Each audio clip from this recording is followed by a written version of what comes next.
Bem-vindos à sexta edição do Festival Literário de São Gonçalo, um festival independente, um festival popular. Eu gosto muito de dizer isso, porque sempre me perguntam assim: Alberto, qual é o segredo? Né? Qual é o segredo do Festival Literário de São Gonçalo? É porque ele é feito com São Gonçalo, com o gonçalense. Lógico que a gente tem nossos amigos, nossos queridos amigos que vêm de longe, mas a gente todo ano recebe na base de 350 artistas da cidade, seja de dança. E o grande diferencial é que enquanto está acontecendo algo aqui, está acontecendo algo em outro lugar, e sucessivamente, porque a gente compreendeu a linguagem de São Gonçalo. A gente é um lugar que opera muito a dança, o canto, principalmente nós que somos oriundos de igrejas evangélicas, que eu costumo dizer que... Atende para mim.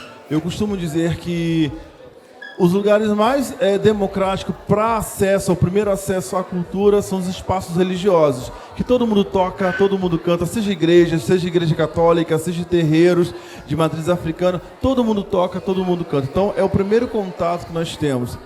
E aí vamos começar então nesse bate-papo. Gente, que isso que está acontecendo aí? Vocês estão bem, né, enérgicos. Eu quero convidar, então vou começar... Oliveira também. Então eu vou começar pelas meninas, tá? Que acabei de pegar ela aqui. Não, vai para a mesa também. Com o livro Teologia das Favelas. Fabrício Oliveira, por favor.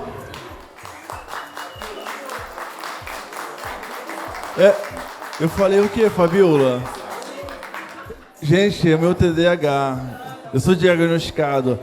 Fabiola, pelo amor de Deus. Tá entendendo? E aí também um grande nome da nossa cidade, que é um militante, alguém que tem um respeito de toda a comunidade.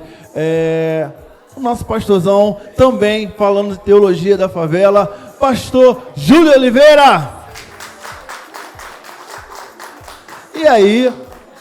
não menos importante, mas grandioso também, que tem levado o nome de São Gonçalo, já não é de hoje. Eu era pequenininho, cantava a música dele na igreja, e tem feito um trabalho de antirracismo, de combate às intolerâncias, e também pensando nesse corpo preto, hoje tão discutido, também dentro dos espaços de eclésia, né, da igreja, num todo. Com vocês, pastor Kleber Lucas, com o livro Deus Cuida de Mim.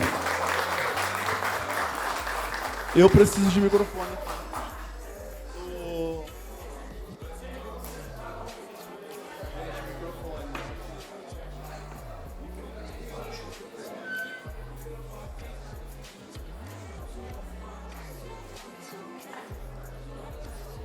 Ok.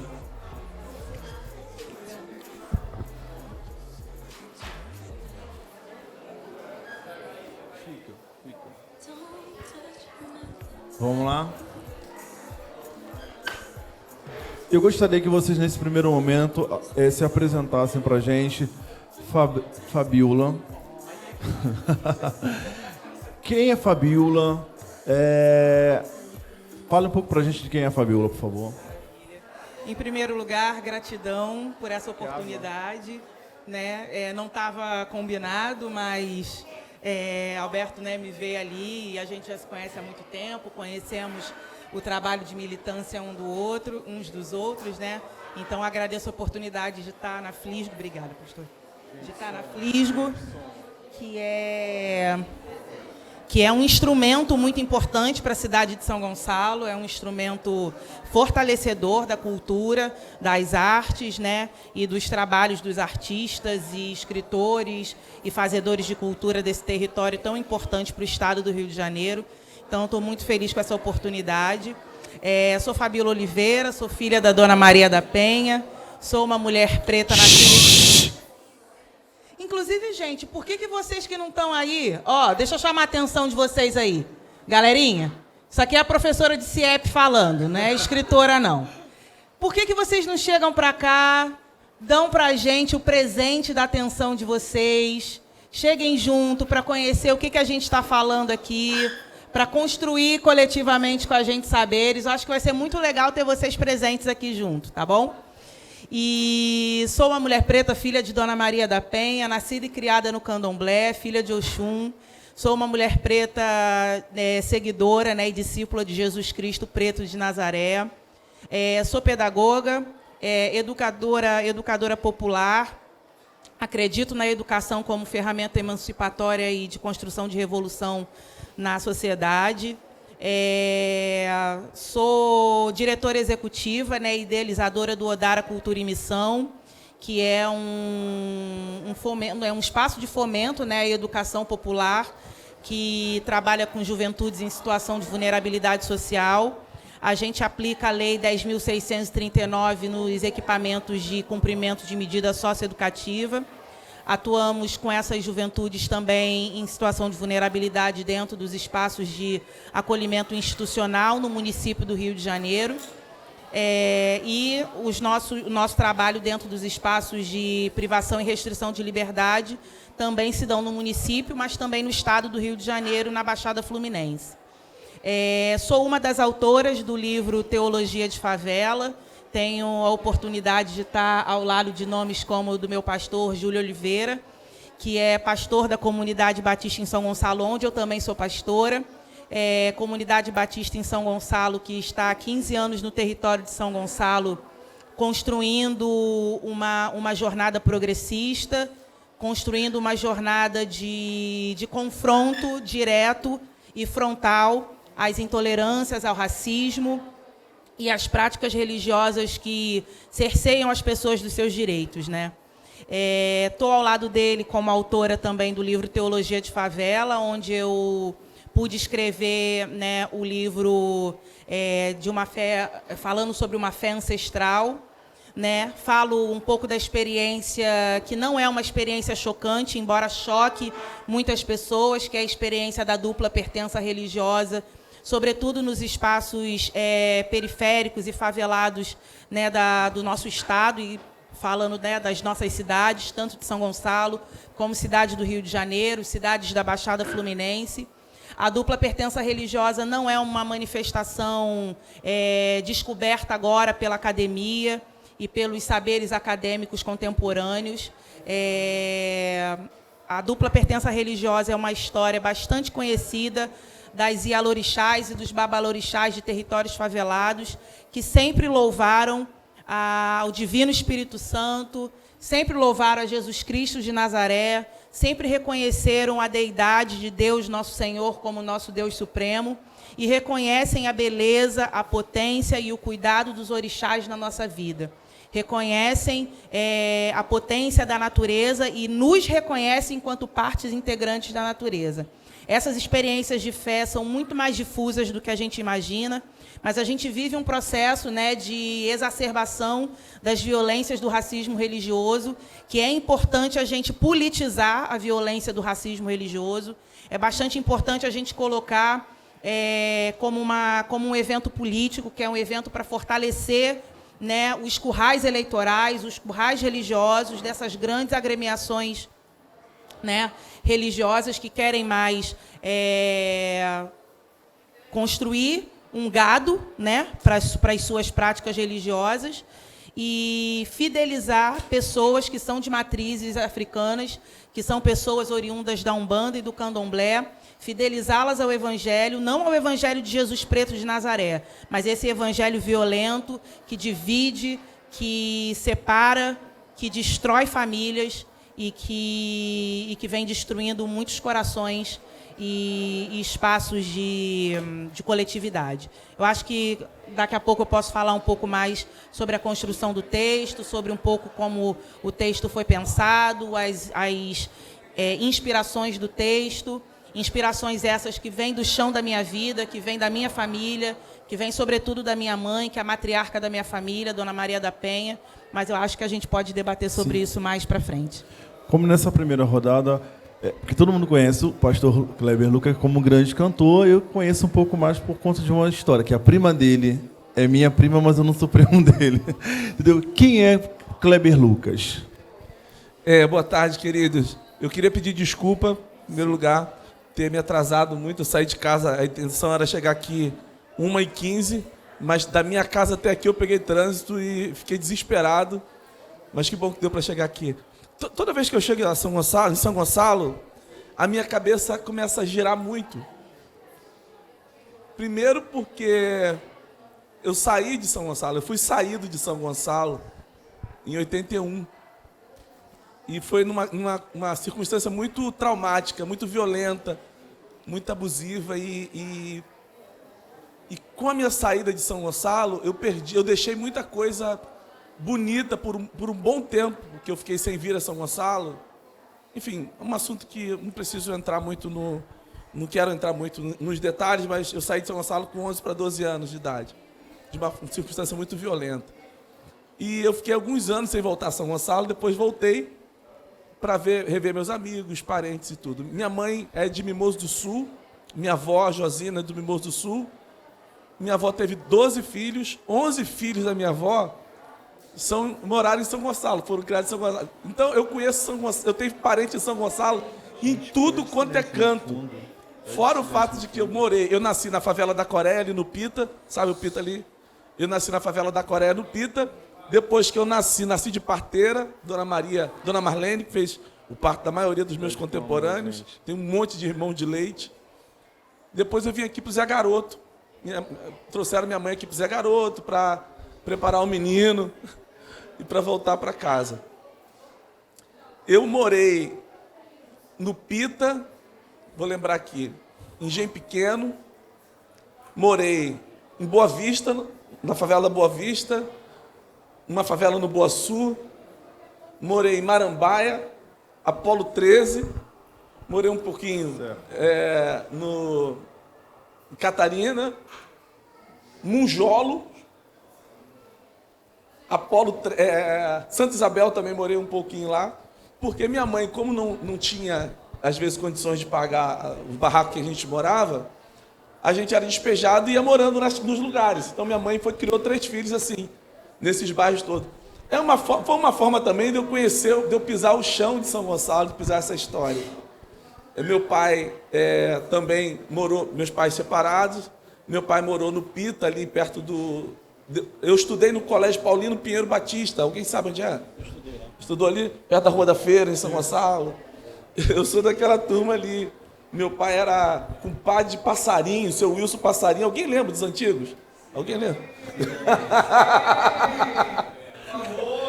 Famoso. Eu tinha bom medo também.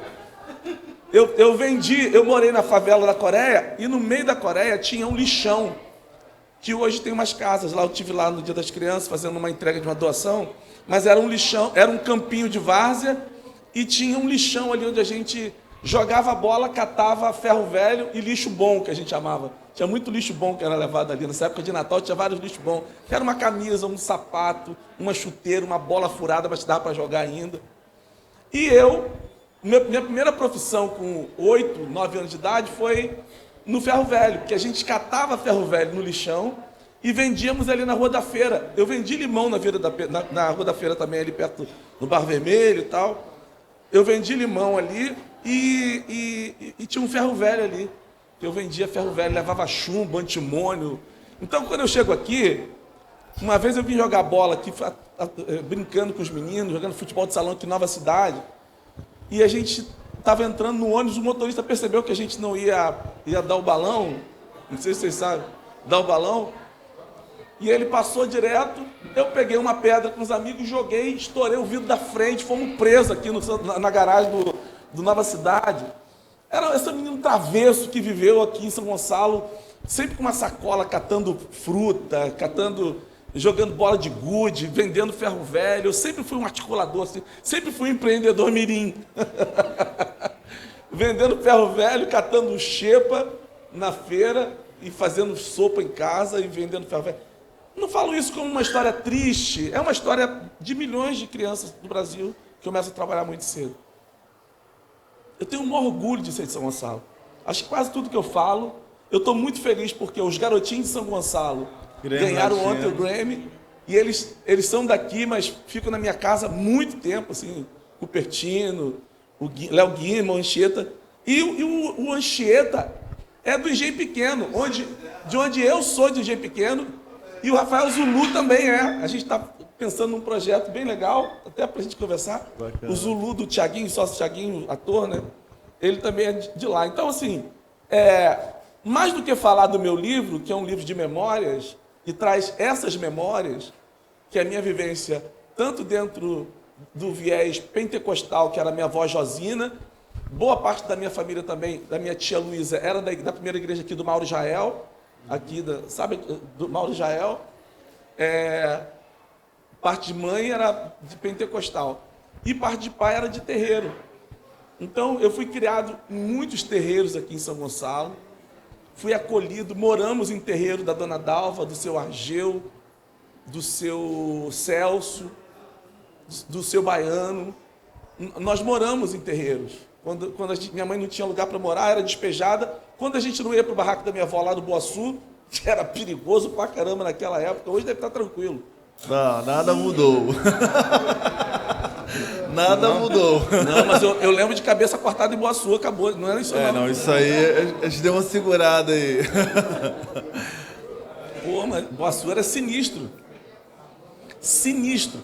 Minha tia Luísa morava lá, meu tio Leleco morava lá, meu tio Geraldo morava lá, meu tio Moacir morou lá. Meus primos estão espalhados por São Gonçalo, tudo quanto é canto. Os filhos dos meus primos. Então, assim, de vez em quando tem um velório de família, a gente encontra todo mundo. Recentemente, o meu tio Maneco morreu, foi enterrado aqui pertinho do Sim, São Miguel. São Miguel. Então, eu passo nos cemitérios também, que é um lugar de memória, né? Meu pai foi enterrado no Maruí.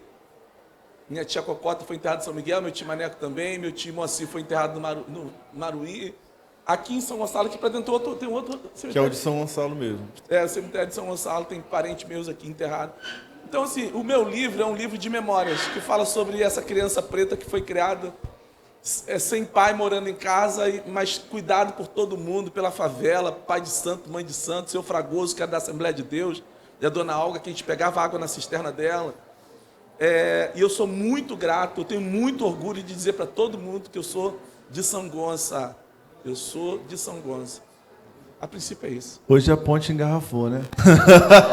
Hoje à tarde a ponte engarrafou e eu fiquei a pé. Exatamente. Mas, literalmente foi isso. Literalmente foi isso. Dentro desse processo que a pastor Júlio, a Fabíola, ela vem trazer toda a defesa, né, do texto que ela vem trazer, né? E aí acho muito engraçado como ela já traz as identidades dentro da fala dela. E aí o pastor Kleber Luca, ele vem trazer os territórios dentro da fala dele, até para poder também trazer um pouco daquilo que ele vai falar dentro do livro. E já aproveitando esses ensejos, eu gostaria que você se apresentasse, dissesse quem é o senhor, para além desse pastor que todo mundo já conhece, porque acho que é isso que a gente também precisa humanizar em nós mesmos, falarmos de nós. E aí já trazer para a gente também o que é o livro Teologia das Favelas. Então, boa tarde. Eu sou Júlio Oliveira, sou nascido e criado aqui na cidade de São Gonçalo, tenho 58 anos, filho de seu Almir, falecido, e Dona Elta. Estamos morando hoje em Vila Velha, mas é gonçalense. Sou casado com a Lídia, que está ali, pai da Juliana, que está aqui, e do Heber, que não está aqui. Deve estar em algum lugar, casou, está em algum lugar. Aí. Por aí. Sou teólogo. Teologia de Favela não é o primeiro livro que eu participo. Antecedendo Teologia de Favela, eu participei de um livro escrito organizado pelo CEBI, Centro Ecumênico de Estudos Bíblicos, que foi naquele carnaval de 2020. Foi? E estava acirrada a intolerância religiosa. E aí Viradouro, Salgueiro e Mangueira resolveram cada um fazer um enfrentamento. Um com Witzel, outro com Crivella e outro com Bolsonaro. E aí a Mangueira ficou com esse tema, que foi o Jesus da gente. Então, acabou culminando no desfile na Mangueira. Você não foi, mas eu fui. Você também não foi, mas eu fui. Desfilei na Mangueira. E o desfile das campeãs. E dali surgiu porque assim... Na verdade, não foi o desfile pelo desfile, foi os ativistas da luta contra a intolerância religiosa. E foram 30 religiosos que foram convidados para a frente de abertura do desfile da Mangueira e juntos dizendo que a gente tem paz, a gente não briga, né? A gente não vive se degladiando. Dali surgiu um livro que é O Olhar sobre o Desfile da Mangueira. Depois o outro foi esse texto aqui, que é também construído no meio da pandemia, que eu participo, que é um texto de um diálogo com a Wanda Assunção, falando sobre a função social da religião entre diálogos e preconceito. Uma conversa sobre intolerância religiosa e como nós nos tratamos como liderança religiosa. Depois foi esse livro aqui, que é um livro premiado agora, esse ano, que é um livro que trata... são diversos... é uma composição de diversos especialistas, sociólogos, psicólogos, pedagogos, e eu fiquei com a parte pastoral para conversar sobre como que a gente faz para cuidar dos pais e das mães que têm os seus filhos LGBTQIAPN+. Então eu tenho um texto aqui falando sobre como se constrói uma pastoral de cuidado para essas pessoas. E agora, Teologia de Favela, convite feito pelo Léo Maltrapilho, amigo nosso, pastor também, acho que é amigo de todo mundo aqui, da mesa, que onde a gente conversa, a ideia do Teologia de Favela é pegar essas pessoas que às vezes ficam não são visibilizadas, né? Mas são as pessoas que têm, de fato, a atuação dentro do território de favela, mas também fazer com que as pessoas conheçam como é que se constrói uma pastoral e uma teologia dentro da favela. O meu capítulo, especificamente, eu estou contando histórias, né? Igual você. Estou contando histórias dentro dos territórios que eu passei, da minha experiência toda pastoral que acontece dentro das favelas de São Gonçalo. Fruto de uma passagem pela primeira Igreja Batista de São Gonçalo, onde eu fui ordenado pastor, em 2006, e que depois começa a se desenvolver para fora desse território do centro. É isso, Roberto. Aproveitando aqui também, o senhor começa a falar sobre essa construção, antes de passar para a Fabíola, agora eu estou lembrando. Fabíola, como que chega esse convite, né? E de que forma que você estrutura o seu texto e o porquê, né? São 3 perguntas em uma só. A gente está meio atrasado aqui, mas eu vou tentar fazer o meu cronograma do roteiro aqui, só para a gente poder entender de que forma a teologia da favela ela tá dentro das nossas identidades e território, porque a partir daí eu vou conversar também com o pastor Kleber. Perfeito, mas antes a gente precisa saudar a presença da mãe Márcia Marçal, sua bênção. Maravilhosa. Uma grande mulher, uma grande matriarca, uma sacerdotisa. Então, muito obrigada pela sua presença. E qualquer coisa, só interromper a gente e dizer o que é o certo e o que é o errado aqui. Como o Julião já disse, né, pastor Júlio já disse, foi o convite do Léo Maltrapilho, que eu acho que é importante a gente frisar quem é essa figura. Além da gente falar que é um grande amigo nosso, a gente tem que falar que ele é um grande fazedor, né, de teologia, é um grande fazedor de teologia popular, de uma teologia pública, de uma teologia com compromisso com a brasilidade, uma teologia com compromisso com o território, uma teologia com compromisso com a favela, e não é um compromisso falacioso, tampouco textual, é um compromisso factual, um compromisso literal, porque ele é um morador de comunidade, ele é cria daqui de São Gonçalo, inclusive Trindade, né? E hoje constrói a sua vida no território do Complexo do Roseral, em Belfor Roxo, na Baixada Fluminense. Léo se coloca enquanto um maltrapilho, porque ele aceita esse convite, essa proposta do evangelho subversivo de Jesus de Nazaré, que é andar com aqueles que não são bem vistos na sociedade. Então, a nossa jornada é a jornada com a população em situação de rua, com pessoas em situação de consumo problemático, né, de álcool e outras substâncias. A gente caminha com pessoas, né, que estão na prostituição, e não essa prostituição filosófica e festiva das grandes garotas de programas que ganham 10 mil, 15 mil reais por programa. A gente está falando dessas mulheres dessas mães na sua maioria das vezes mulheres mães solo, que estão nas esquinas trocando cesta básica para poder garantir a alimentação, né, dos seus filhos e filhas e dos seus, que geralmente essas mulheres são arrimos de família. Então, com essas bagagens, né, e juntando pessoas que têm essa bagagem, com uma teologia que tem conexão com a realidade do povo brasileiro, com uma teologia que tem conexão com a realidade das pessoas pretas, pobres, e que estão em territórios periféricos e territórios favelados, ele convida uma série de pessoas que, em cada frente que está atuando a partir dessa verdade.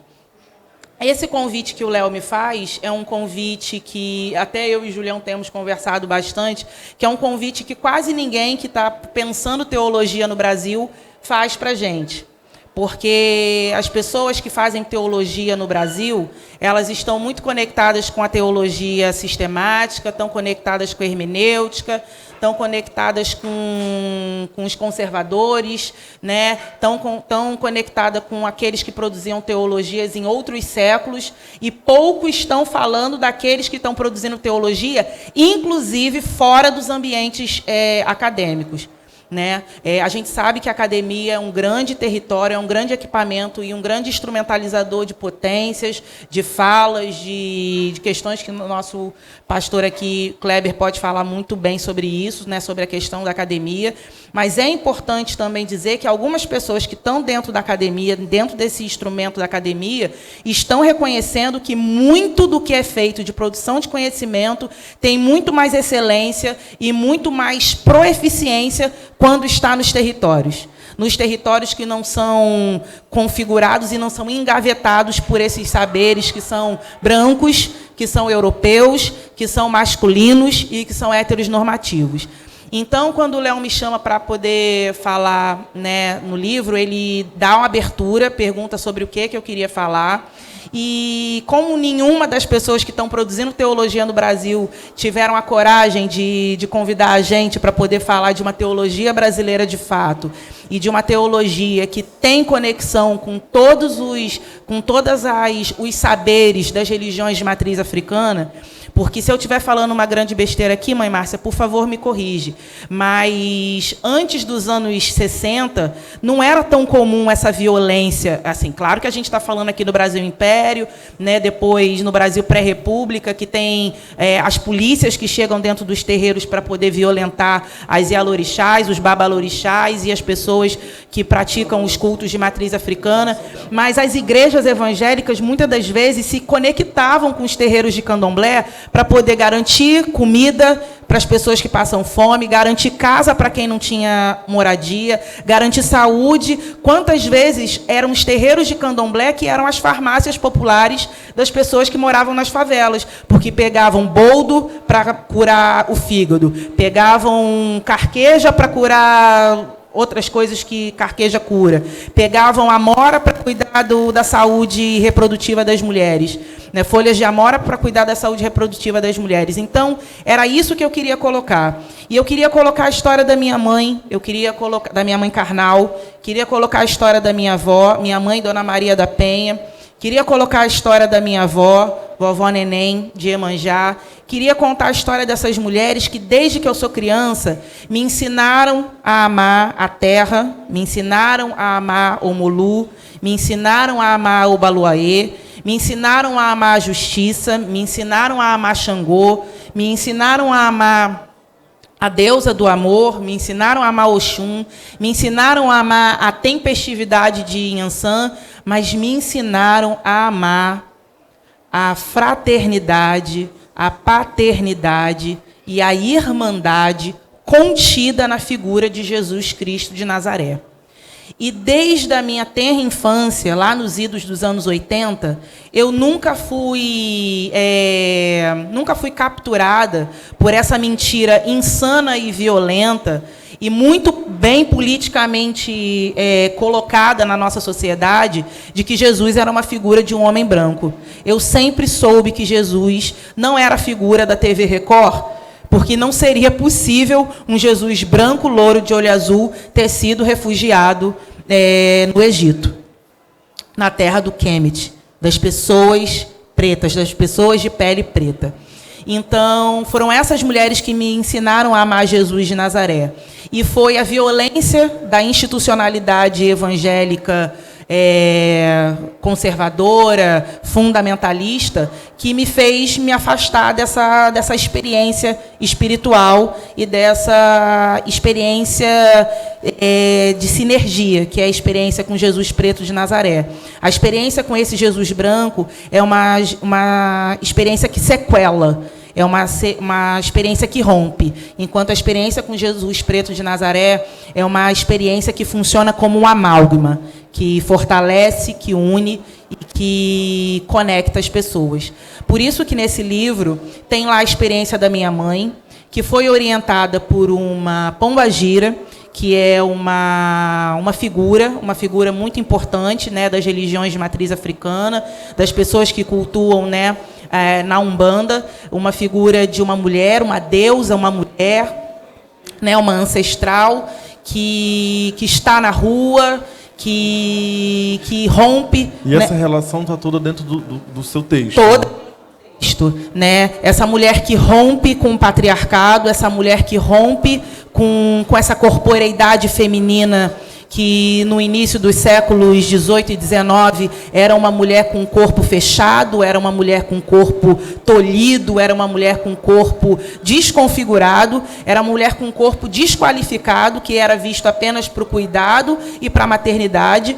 E esse corpo de pombagira é um corpo que subverte, é um corpo que transgride todo o patriarcado e se coloca potente, se coloca produtor de política e produtor dos seus desejos.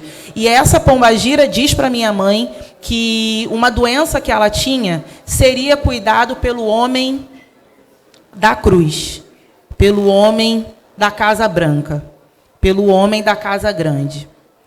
E minha mãe entendeu ali que era a partir de Jesus Cristo de Nazaré que a sua experiência de dor que ela estava vivendo seria sanada. E a experiência com Cristo... Falando spoiler demais. Não, eu já estou acabando por aqui. Mas é só o centro. É só o centro. Não, tem muito mais coisas. Você pode ficar tranquilo. Mas o mais importante a ser discutido... Só um minutinho, desculpa. Nós estamos à venda ali, tá? Aqui atrás, gente, Teologia de Favela. Teologia de Favela, para quem está achando interessante o assunto. E o mais interessante disso tudo, que a experiência, né, dessa cura, a partir do Evangelho de Jesus Preto de Nazaré, não se dá a partir de uma estética branca, concentrada nesse corpo tolhido e nesse corpo que não é considerado dentro das religiões do cristianismo, desse cristianismo europeu, branco, homem referenciado, né? A gente está falando de pessoas das igrejas do Reteté, que falam as línguas estranhas, que se utilizam dos instrumentos de percussão, que se utilizam de letras que não desqualificam a espiritualidade do outro, mas sim que exaltam essa pluralidade de Jesus Cristo de Nazaré, de mulheres que reconheciam na gente irmandade, que apesar da minha mãe ser uma mulher de candomblé, de eu ser uma jovem na época de candomblé, da minha avó ter sido uma mulher de candomblé, sempre essas senhoras das igrejas evangélicas, das Assembleias de Deus, dos ciclos de oração, chamavam minha avó, minha mãe, e me chamavam de irmã, porque elas reconheciam em mim, ainda quando eu estivesse com os meus fios de conta representando os meus orixás, elas reconheciam em mim irmandade, porque elas reconheciam em mim, na minha cor, na minha pele, na minha ancestralidade, na minha territorialidade, elas reconheciam fraternidade e coletividade. Então, é um livro que fala de uma experiência real. Eu troco os nomes, né, de algumas pessoas no livro, mas toda é uma história baseada num fato que, de fato, aconteceu. E é uma história que desestrutura, né, desestrutura as estruturas violentas, as estruturas patriarcais, as estruturas racistas, e a gente precisa dar o nome. Estruturas racistas das igrejas evangélicas, que, na verdade, são grandes corporações que têm nos seus fiéis pessoas que financiam esses projetos abjetos de violência e segregação.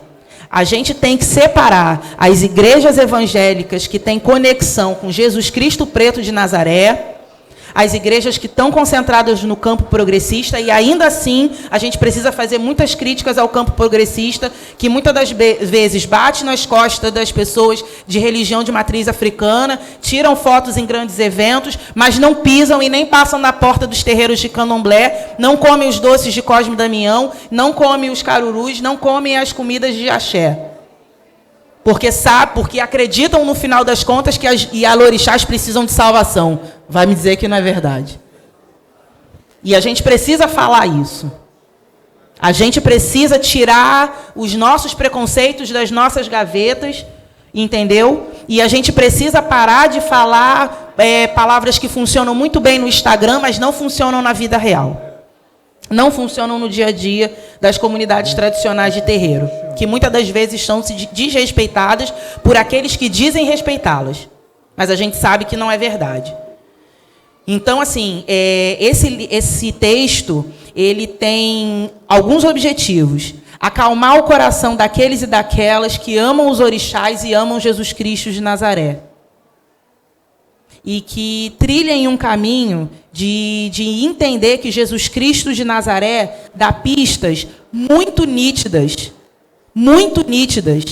acerca de uma espiritualidade que não é explicada através do cristianismo europeu. Entendi. É bastante importante a gente perceber essas pistas que são deixadas pelo próprio livro, pelo próprio Jesus nos textos. E é um recado para as instituições conservadoras e fundamentalistas que insistem em calar as vozes das mulheres negras dentro do espaço evangélico, insistem em calar a voz dos corpos dos homens negros dentro do espaço evangélico e que insistem em desconsiderar a espiritualidade que está pungente e latente dentro das favelas. A despeito da violência, do silenciamento dos fundamentalistas e dos conservadores, Jesus Cristo continua se manifestando nas esquinas da prostituição, continua se manifestando dentro dos terreiros de candomblé, continua se manifestando dentro das casas de Umbanda, continua se manifestando dentro de todo o território que prima pela justiça, pela paz e pela alegria. Obrigada pela oportunidade. Obrigada, querida. Pastor Kleber, falar um pouco sobre Deus Cuida de Mim. Nos conta, é o primeiro livro? Não, é o segundo livro. Eu já produzi alguns artigos e tive escrevendo capítulos de livro ao longo do meu mestrado. Obrigado, Fran. Ao longo do meu mestrado e do doutorado, e agora no doutorado, mas é o terceiro livro. Acho que é o terceiro livro. Segundo livro, assim. O primeiro foi a minha dissertação de mestrado, que eu falo sobre a chegada dos cristãos protestantes, evangélicos, no Brasil na segunda metade do século XIX. E agora eu estou falando sobre um livro de memórias, que sobretudo para os meus filhos, um legado para os meus filhos, para as pessoas que me acompanham ao longo dos anos todos, trazer um pouco, recuperar um pouco da minha memória familiar. Eu sou filho também como eu falei, da minha avó, uma pentecostal, que fazia culto todo sábado na casa dela, no final do dia, ali no Boaçu. A gente pegava água num poço, então tinha um galão d'água na frente do barraco dela, que era um barraco de pau a pique. Eu morei lá, a gente morou lá boa parte da nossa infância, da minha infância. E a gente, algumas lembranças que eu tenho é que a gente pegava água, tomava água de poço, lá no pé do morro, e enchia aquele galão da minha avó. E no final do dia tinha uma reunião no quintal dela, porque o barraco dela era 4x4, com o chão batido, não dava para ficar 11 filhos, tias, netos, bisnetos, todo mundo ali na casa da minha avó. Mas ela tinha uma coisa assim no Pentecoste que me chamava muita atenção, que era falar em línguas, né? Eu via minha avó falando em línguas, assim, eu ficava encantado com aquilo tudo. E às vezes eu estava dormindo lá no chão da casa dela, ela passava a mão na minha cabeça e começava a falar em línguas. Eu falava para ela, vó, você está falando o que eu não estou entendendo? Ela, cala a boca, menino, estou catando piolho na sua cabeça. E no lado do meu pai era um homem de axé. Eu tive esses dois lugares assim que marcam a minha espiritualidade muito presente. Eu não tive presença católica. Na Coreia, na favela onde eu nasci, inclusive eu estive lá tem umas 3, 4 semanas, e para o meu lamento, para a minha tristeza, nenhum dos terreiros que acolheu a minha família existe mais. Nem o da Dona Nilza, que virou um terreno baldio, nem do seu Baiano, nem da Dona Dalva, que mudou para Maricá, nem do seu Arnaldo, nem do seu Arnaldo, e me deu uma tristeza muito grande, porque ele diz muito sobre o avanço do evangélico pentecostal e neopentecostal no Rio de Janeiro, e os espaços de axé, os terreiros sendo aviltados, vítimas de intolerância religiosa. Falar contra isso é muito desafiador, especialmente para alguém que tem a visibilidade que eu tenho dentro desse campo. Então, ter um posicionamento de apoiar um terreiro que foi incendiado, vítima de intolerância religiosa lá em Caxias, e por conta disso me tornar uma pessoa profundamente ofendida, agredida na mídia. O ano que vem vai fazer 40 anos que eu estou na igreja. Eu não vi nada parecido nesses últimos anos como essa fúria que existe dentro do meio evangélico, de uma parte evangélica bem significativa, contra qualquer um que pense diferente. Não há mais um respeito a uma opinião de quem pensa diferente. Não há mais um coleguismo, uma irmandade, um reconhecimento familiar até mesmo. Eu vivi dentro da minha família uma história, mãe, que por parte de pai, minha família é toda de terreiro. E eu tenho uma pessoa da família que foi para a igreja. Era a pessoa mais bonita da família. Era a pessoa que mais cantava, mais alegre, que abraçava todo mundo, que agregava todo mundo. Apaixonante. Nas festas ele estava toda e juntava todo mundo. E ele foi para a igreja. Nem comigo ele fala hoje, para a senhora ter uma ideia. Que ele fala que eu sou macumbeiro. Igual a mãe dele. Segundo ele, foi para o inferno. Ele não foi no enterro da mãe. E ele é pastor. Ele é incapaz de olhar para mim, de sentar aqui numa reunião de família, ele é incapaz de olhar para mim. Porque ele fala que eu estou com um caminho obscuro. Então, essa intolerância religiosa não está lá na mídia, não está lá quando uma pessoa fala mal do pastor Kleber Lucas. Está nas relações de família. Do filho que não ia na casa da mãe, que chegou na hora do enterro da minha tia, porque ele disse que estava trabalhando, que estava longe, não pôde. E eu fiquei horrorizado com aquilo, porque essa realidade da intolerância religiosa está dentro das famílias, está nas relações de vizinhança. Lá na Coreia, tinha uma igreja Assembleia de Deus, que era do seu Fragoso, e do seu Fragoso e Dona Olga, e tinha uns 8 terreiros de candomblé lá na nossa favela. Eu nunca vi um terreiro ser aviltado. Eu nunca vi também nenhuma igreja ser apedrejada porque colocava aqueles alto-falantes grandão, todo dia às 6 da tarde, e o morro todo tinha que ouvir. Mas o tempo passou e a gente virou uma coisa estranha, a gente começou a se odiar. O Brasil aprendeu a odiar. O Brasil está numa febre, assim, um tsunami de ódio tão grande que é assustador. Você vê isso não apenas através das grandes afirmações dos grandes líderes, é por eles também, mas está na nossa casa. Então, esse cuidado que a gente precisa ter de respeitar a fé e o amém das pessoas, respeitar os caminhos das pessoas. Então, é um pouco isso que eu queria falar, e o livro fala bem sobre isso. E dentro dessa sua perspectiva de memórias, dentro do Deus Cuida de Mim, por que o tema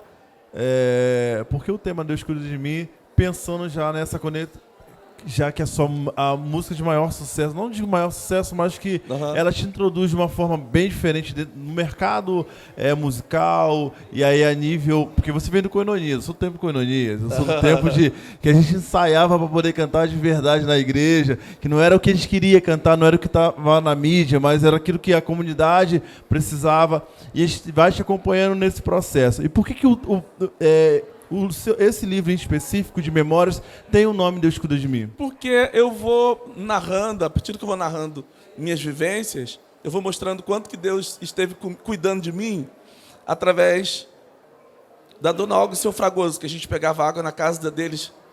E eu sempre gostava de ir mais ou menos 11h40, 11h45, que era perto da hora do almoço. E chegava lá, ela sempre perguntava, Dona Olga, oi, Clebinho, tem comida lá na tua casa? Eu falei, não tem não, senhora. Então eu chegava mais ou menos na hora do almoço, com aquele cheiro de comida. Era uma malandragem que era necessária para uma criança que teve que correr atrás para sobreviver, né?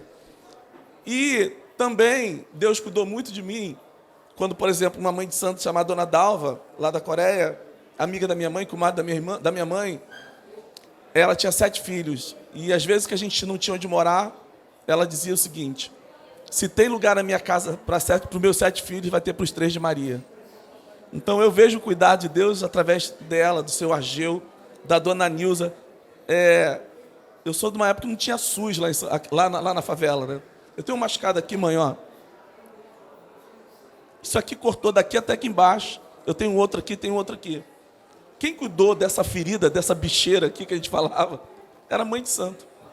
Que lavava, que fazia reza, que dava bronca, que cuidava da gente, e Deus cuidava de nós através da... Mas tinha também o seu Jorge, que era um homem não religioso, que falava, eu não tenho religião nenhuma, mas eu acho que eu tenho que fazer o bem para as pessoas. Então, o Deus cuida de mim, são as várias maneiras como Deus vai cuidando da gente, na nossa trajetória, a despeito da religião, da escolha, de gênero, através de pessoas mais variadas, o cuidado de Deus vai se manifestando. E tem sido uma experiência muito legal, poder compartilhar com as pessoas. As primeiras pessoas que leram foram meus filhos, e foi muito bom meus filhos visitarem a minha história, o meu passado, e meus familiares que estão lendo falam que bom a gente vê uma história fresca de respeito, de um possível respeito dentro da diversidade. Como é triste também ver que dentro da nossa própria família existem pessoas fechadas para o diálogo, fechadas para o respeito, fechadas para a religião, para a fé do outro. Bacana, pastor, obrigado. Dentro dessa perspectiva, eu gostaria de saber do pastor Júlio, qual é a sua contribuição de relações dentro do texto, dentro do livro Favela, a Teologia das Favelas, desculpa. Então, a minha contribuição no livro é uma contribuição que eu faço a partir da minha andança. Eu tenho quase 30 anos de experiência pastoral e vivendo essa experiência, a comunidade batista é a minha primeira experiência no solo urbano, assim, né? Toda a minha experiência pastoral foi em favela.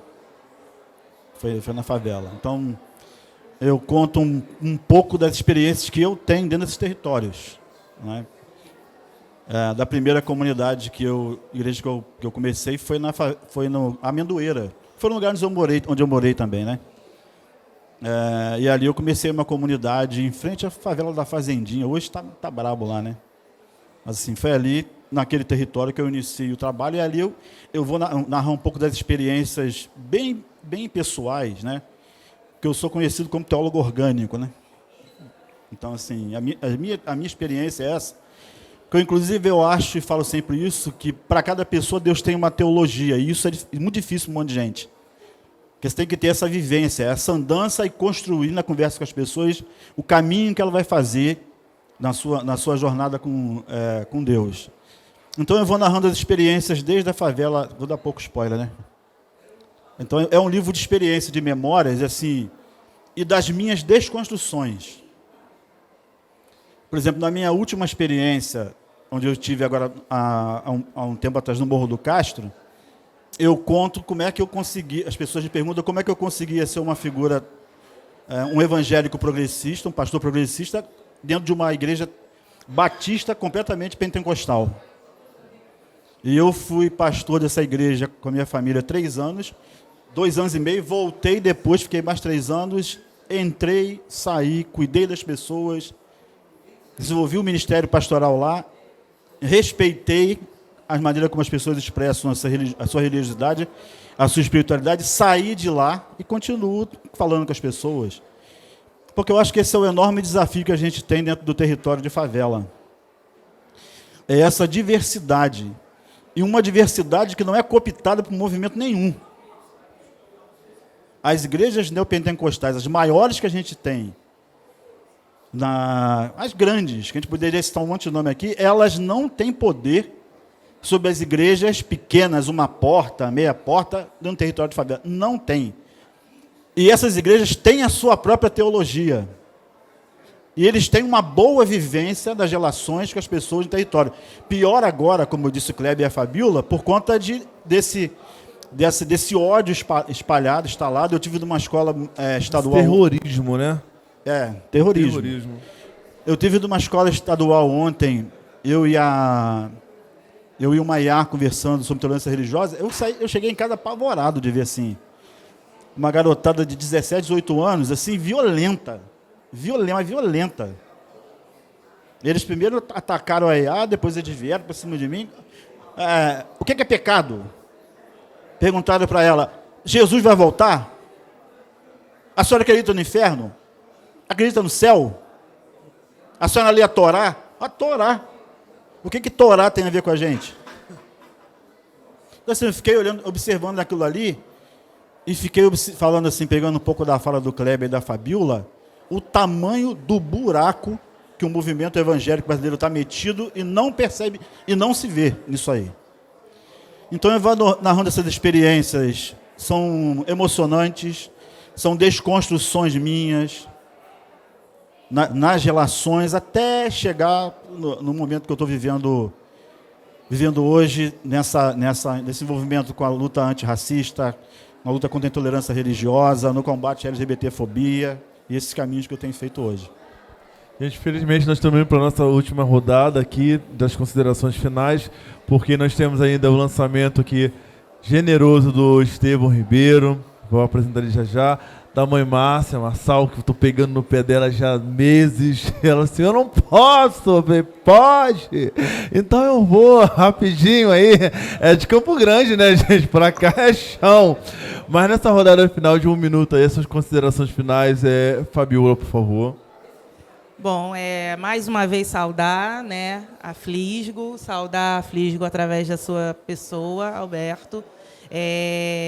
Eu acho que São Gonçalo tem muito que agradecer a essa atividade, né, porque tudo gira muito em torno do centro do Rio de Janeiro, né, e quando a gente fala do centro e da zona sul do Rio de Janeiro, a gente está falando de pessoas que se deslocam da Baixada Fluminense, da região metropolitana, para poder pensar cultura, para poder pensar política, para poder pensar o desenvolvimento mesmo da gente enquanto sociedade, mas é muito importante quando a gente consegue ter esse tipo de atividade no próprio território, porque o território por si só fala, os corpos do território por si só falam. Então, é muito importante essa reunião expressiva aqui de pessoas, então eu agradeço por essa oportunidade. Instigo aqui, né, estimulo as pessoas a olharem, né, para Jesus Cristo preto de Nazaré, enquanto uma figura que muitas das vezes está menos presente nas igrejas evangélicas, muito menos presente nas igrejas evangélicas e muito mais presentes nos territórios de matriz africana e de espiritualidade tradicional africana.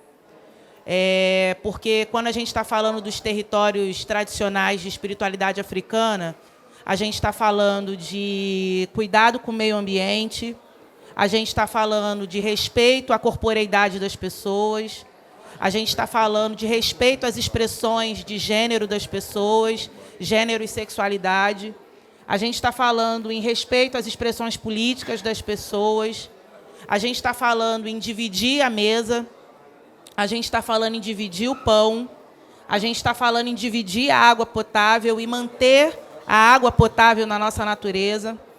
A gente está falando em dividir tudo que a gente tem e não existe nada mais conectado com o Evangelho do que a espiritualidade dos orixás. Então, eu não sei quem, Julião e Pastor Kleber, eu não sei, mas tem alguém que fala, que tem algum grande pensador que fala que provavelmente a gente vai se assustar muito quando a gente chegar no céu e encontrar as pessoas no céu. Eu sempre me esqueço quem é o intelectual que fala isso, e eu acho bastante importante a gente perceber os sinais desse tempo e perceber que os sinais desse tempo apontam para a pluralidade, para a diversidade e para a irmandade entre os povos. Muito obrigada pela oportunidade, gente. Eu que agradeço.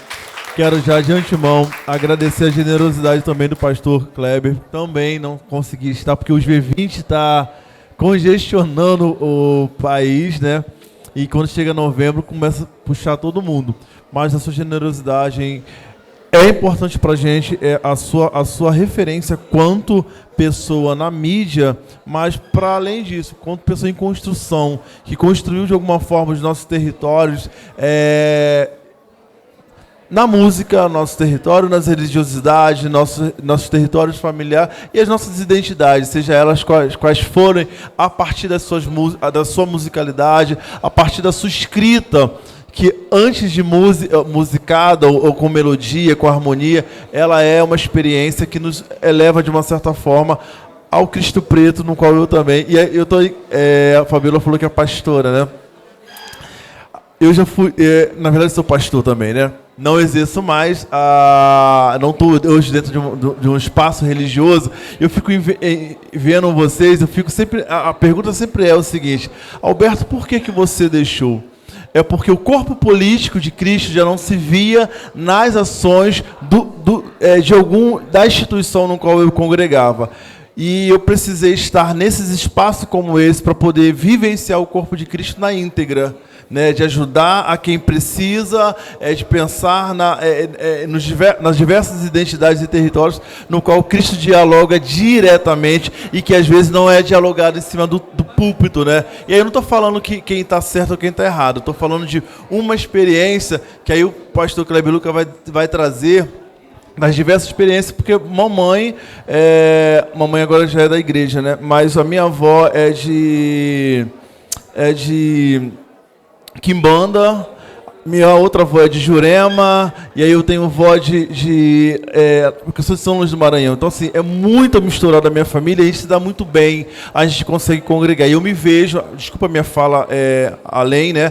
Eu me vejo no seu texto, eu me vejo nessa sua história, pensando quantos outros jovens, outros homens, principalmente outros homens negros de pele retinta, de território de favela, se veem e podem se inspirar a partir de então dessa sua fala e do seu livro. Muito obrigado pela sua presença aqui e suas considerações também. Obrigado.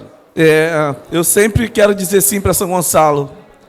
Eu tenho orgulho de dizer que eu sou de São Gonçalo. Tenho orgulho de dizer que meu pai foi um limpador de esgoto, de fossa, na década de 60 e 70, 80, 90, 2000, 2010, até o falecimento dele. Meu pai era limpador de cisterna, de fossa, de fogão, de chuveiro. Ele era o chamado chapa. Eu vou embora para casa agora, vou passar no ponto do chapa, onde meu pai fundou aquele ponto, trabalhou ali mais de 60 anos. Vou passar ali na porta agora e vou dar uma olhadinha e vou lembrar dele. Porque eu estava viajando, às vezes, para lugares mais distantes do mundo, voltava às vezes do aeroporto, ia direto lá, tomar um mineirinho, comer uma coxinha e conversar com meu pai, seu Totó. E ele tinha muito orgulho de mim, antes mesmo de eu ser um cantor e uma figura conhecida, mas por ser o caçula. Eu tinha que beijar a mão de todo mundo, tinha que pedir a bênção para todo mundo. E chegava lá e sentava. Ele tinha um amigo que morava aqui atrás da prefeitura, seu Cabo Velho. E foi um amigo do meu pai, mais de 60 anos, seu Manel, seu Juarez, seu Zezinho. Então, vir a São Gonçalo me traz para esse lugar que foi colo, que é aconchego, que é esse lugar de aquilombamento. Tem os desafios aqui da cidade, mas eu tenho muita gratidão por estar aqui sempre. Pode contar comigo nos próximos anos.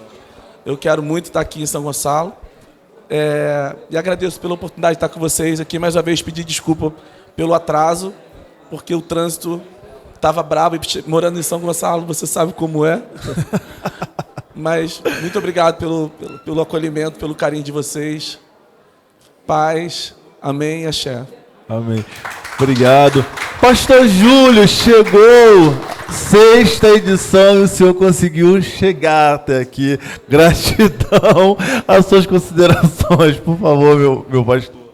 Eu quero agradecer o convite seu, saudar Flisgo, saudar os amigos aqui. Feliz por estar na minha terra e conseguir aqui falar um pouco daquilo que eu faço, né? Porque aqui eu construo a minha jornada e a minha andança. A minha vida toda tem sido construída aqui. Continuo na luta diária, na luta contra a desigualdade, contra a pobreza, nessa luta contra o fundamentalismo religioso que domina a nossa cidade, domina o país, mas aqui é o lugar onde a gente luta, na construção de uma comunidade de fé que se aproxime da nossa gente preta, dos povos originários, que construa uma mística brasileira, que construa uma teologia que se aproxime daquilo que tem a ver com a gente. Então eu quero agradecer de poder falar um pouquinho disso aqui pessoalmente e falar também um pouquinho do livro. Gratidão. Obrigado, gente. Fabiola Oliveira.